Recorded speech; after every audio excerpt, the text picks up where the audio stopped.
fait chaud ce matin. Ah, ça c'est du travail bien fait, mon petit jardin potager.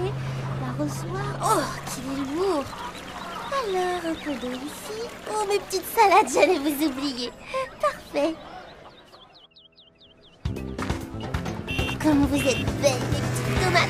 On va se battre au marché pour les acheter. Je l'ai toujours su. Si tu soignes la nature, elle sait te récompenser.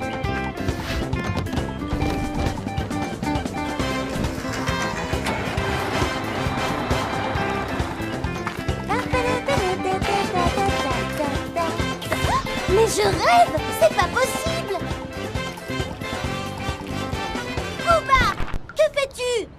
Rien, pourquoi tu cries? C'est pas ton arbre. Mais Booba, c'est ton arbre! Et c'est aussi le mien! Qu'est-ce que tu racontes? J'habite à 10 mètres d'ici, et ce n'est ni ton arbre, ni le mien. Un arbre, c'est vivant, ce n'est pas un objet. Cet arbre est sur la terre, et la terre, c'est à nous de la protéger. C'est notre maison. Et c'est aussi la maison de 4000 espèces de mammifères, 9000 espèces d'oiseaux, 10 000 espèces de reptiles, 20 000 espèces de poissons, 1 million d'insectes et 7 milliards d'êtres humains. Voilà pourquoi tu n'as pas le droit de faire pipi contre cet arbre. Zaza, arrête! Tu me fatigues avec tes chiffres. Je n'ai pas mis la terre en danger. T'exagères toujours. Oh, il fait chaud. Allez, viens, on va se mettre à l'ombre. Tu es bien content de trouver un arbre quand tu veux t'abriter. Alors pourquoi tu brûles les racines avec ton urine? Et si tout le monde agissait comme toi? Bon, d'accord, tu as raison.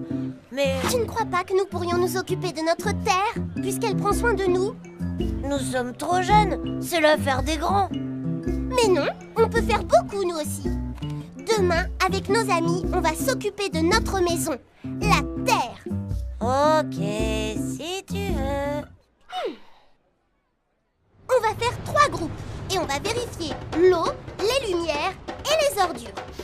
Les petits, vous serez le groupe des fourmis et vous regarderez par terre tout ce qui ne va pas. Les grands, vous serez le groupe des oiseaux et vous regarderez vers le haut. Mon groupe, celui des antilopes, va s'occuper de tout ce qui se trouve à notre hauteur. Ah, si j'étais une fourmi, je resterais collée sur ce chewing-gum. Super, sans toi, il serait resté là au moins 5 ans. Si j'étais une fourmi.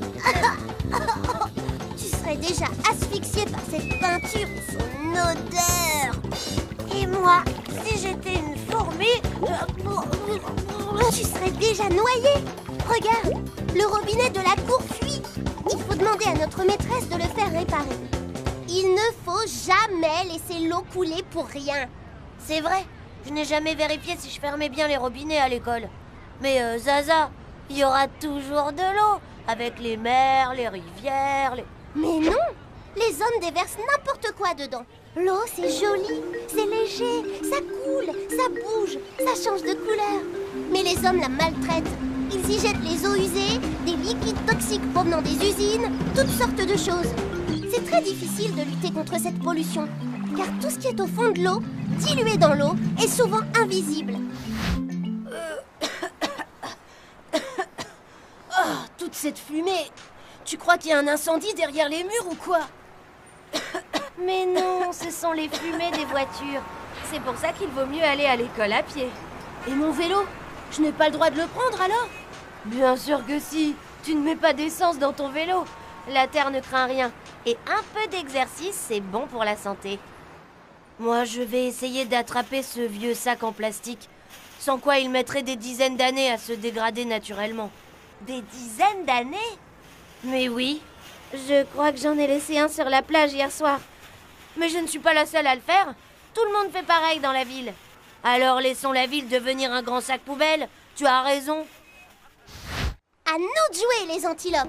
Booba, va éteindre les lumières dans les 3 classes. Je ne pense pas que les tables aient besoin d'être allumées pendant la récréation. Et toi, que fais-tu derrière le tonneau? Des bêtises, bien sûr. Avec ces allumettes à la main, tu pourrais mettre le feu à toute l'école. Moi, j'ai ramassé tout ça. Les enfants, approchez, approchez. J'ai vu une dizaine d'élèves prendre soin de la cour de récréation et je les en félicite. Zaza, viens hisser les couleurs, tu as bien mérité cet honneur. Et demain, nous allons faire toute une journée environnement.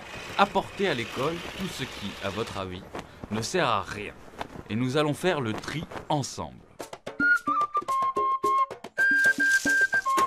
Voilà, maîtresse. Et hop, voilà.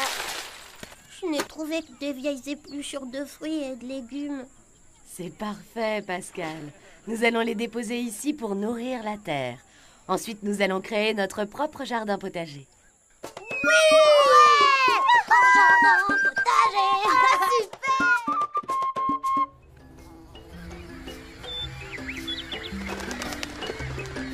Alors, Booba, convaincu? T'avais raison, Zaza. Nous pouvons vraiment aider notre ami la Terre. Maintenant qu'on se connaît mieux, on va pouvoir prendre soin l'un de l'autre et vivre très heureux.